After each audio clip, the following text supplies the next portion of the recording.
Hello friends, I hope you are liking this series and you are watching videos on UV visible spectroscopy, and in this video I am going to explain the shifts in UV visible spectrum.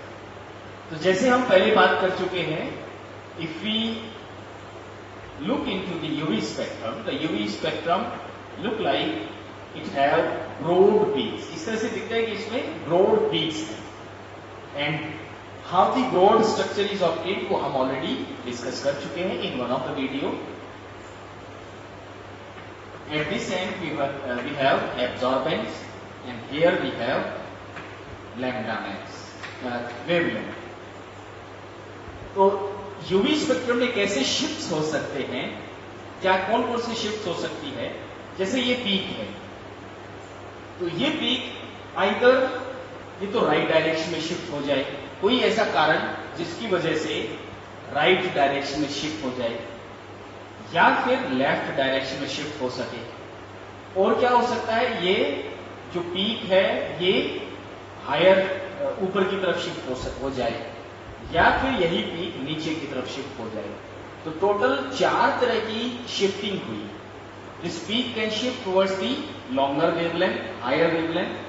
This peak can shift towards the shorter wavelength. This peak can shift towards the higher absorbance or intensity, or towards the lower absorbance or intensity.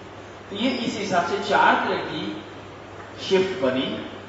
Number 1, इसको हम बोलते हैं, अगर हम इस peak को इस तरफ कर दें तो क्या होगा, आप देखेंगे कि वेवलेंथ बढ़ जाएगी. तो that mean shift towards the longer wavelength. इसी पीक को हम पीछे की तरफ खिसका दें तो वो बन जाएगी shift towards the shorter wavelength. यही पीक अगर ऊपर की तरफ शिफ्ट हो जाए तो shift towards the higher absorbance और हायर इंटेंसिटी.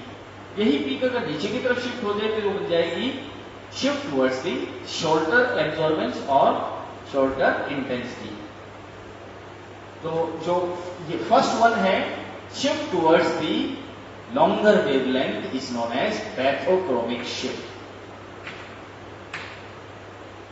Bathochromic shift, और इसको हम रेड शिफ्ट भी बोलते हैं. Bathochromic shift और red shift.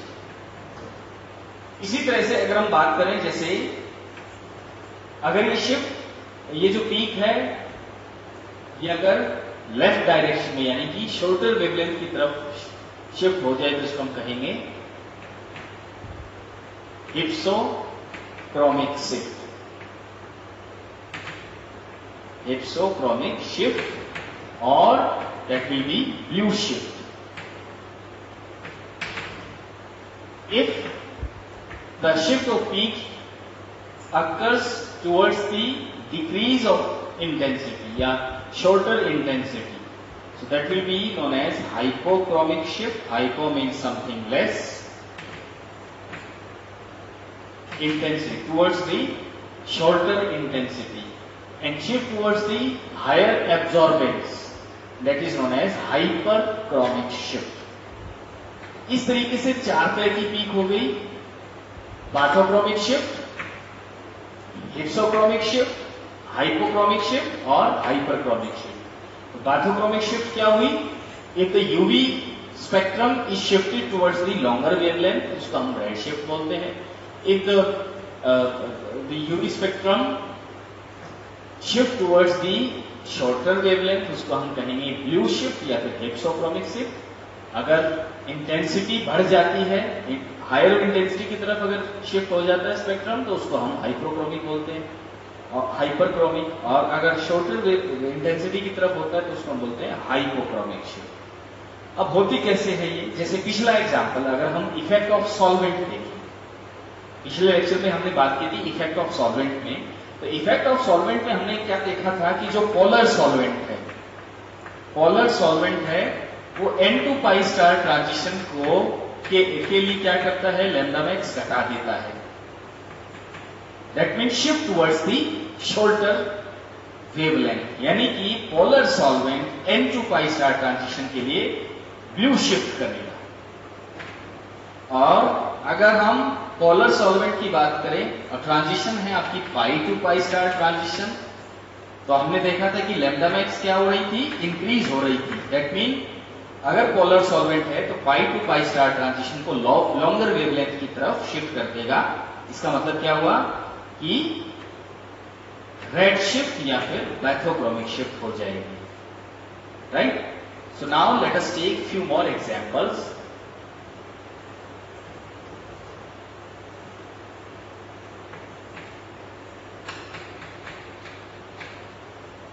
Late us take first example. मान लीजिए आपके पास क्या है, एल्कोहल है एंड फिनोल है। If you have this phenol, और फिनोल को जब हमने पोटेशियम हाइड्रोक्साइड के साथ ट्रीट किया तो क्या मिलना चाहिए, फिनॉक्साइड। क्या मिलेगा, फिनॉक्साइड।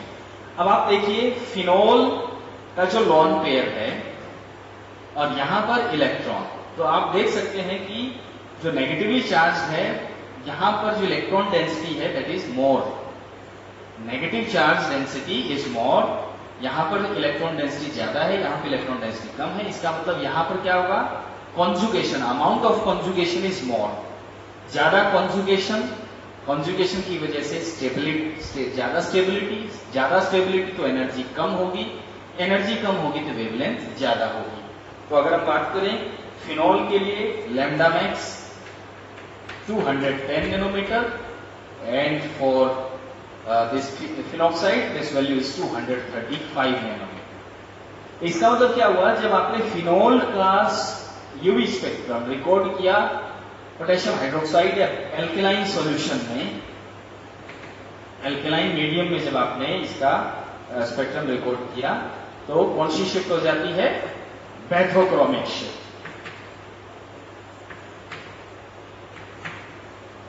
आई होप आपको समझ में आया होगा। कौन सी शिफ्ट होगी यहां पर, बैथोक्रोमिक शिफ्ट। और अगर हम बात करें ट्रांजिशन प्रोबेबिलिटी की, इंटेंसिटी की बात करें तो इनिशियली इट वाज 6200 और then it turns to be 9400। अब आप क्या देख रहे हैं कि ट्रांजिशन प्रोबेबिलिटी पहले फिनोल के लिए थी 6200, लेकिन जैसे ही फिनॉक्साइड में कन्वर्ट हुआ, फिनॉक्साइड में कन्वर्ट होने की वजह से अमाउंट ऑफ कॉन्जुगेशन बढ़ा, अमाउंट ऑफ कॉन्जुगेशन बढ़ने की वजह से ट्रांजिशन की प्रोबेबिलिटी बढ़ गई। अमाउंट ऑफ कॉन्जुगेशन बढ़ा, स्टेबिलिटी बढ़ी, एनर्जी कम हुई, लैम्डा मैक्स बढ़ा, और एनर्जी कम होगी, अगर एनर्जी गैप कम होगा तो ट्रांजिशन की प्रोबेबिलिटी भी बढ़ेगी। तो आप देख रहे हैं कि ट्रांजिशन की प्रोबेबिलिटी बढ़ गई, दैट मीन इंटेंसिटी बढ़ गई। इंटेंसिटी को हम किसमें मेजर कर रहे हैं, in terms of epsilon max. तो आप देख पा रहे हैं कि ये काम करने से, यानी फिनोल को जब हम फिनॉक्साइड में कन्वर्ट कर देते हैं तो इंटेंसिटी बढ़ जाती है। तो इंटेंसिटी बढ़ने का मतलब कौन सी शिफ्ट हुई, hyperchromic shift, hyperchromic shift, right. Let us take another example. Suppose you have this aniline and you kept your aniline in acidic medium.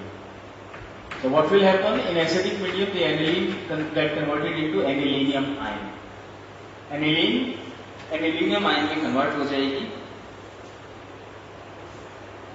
If we see the lambda max of this molecule N2 pi star transition के लिए, the lambda max is 280 nanometer. But for anilinium ion this value comes to be 54 nanometer.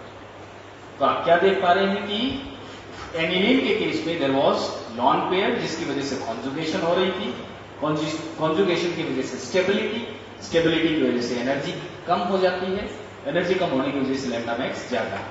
But यहां पर जो lone pair है वो गायब हो गए और जिसकी वजह से जो एक normal N to pi star transition आती है वो 254 पर आ गई, लैम्डा मैक्स। इसी तरह से अगर हम ट्रांजिशन प्रोबेबिलिटी की बात करें, एप्सिलॉन की बात करें, तो इनिशियली इट वाज फॉर 1430 और when it turns to be anilinium ion the value reduce to 230, तो 1430 से लेकर के 230 में हो गई। So the first shift is, पहली shift क्या कहलाएगी? The first shift is decrease in wavelength. That means blue shift और hypsochromic shift. यहां पर कौन सी शिफ्ट हुई? Blue shift. 1430 से 230 यानी कि इंटेंसिटी डिक्रीज हो गई, तो ये क्या होगी? Hypochromic shift. So you can present these two examples to understand the shifts in UV spectrum. Similarly, we have few more example. कुछ और एग्जाम्पल भी है, जैसे कि ये है आपके पास biphenyl. This is biphenyl, and suppose you have converted this biphenyl into substituted biphenyl.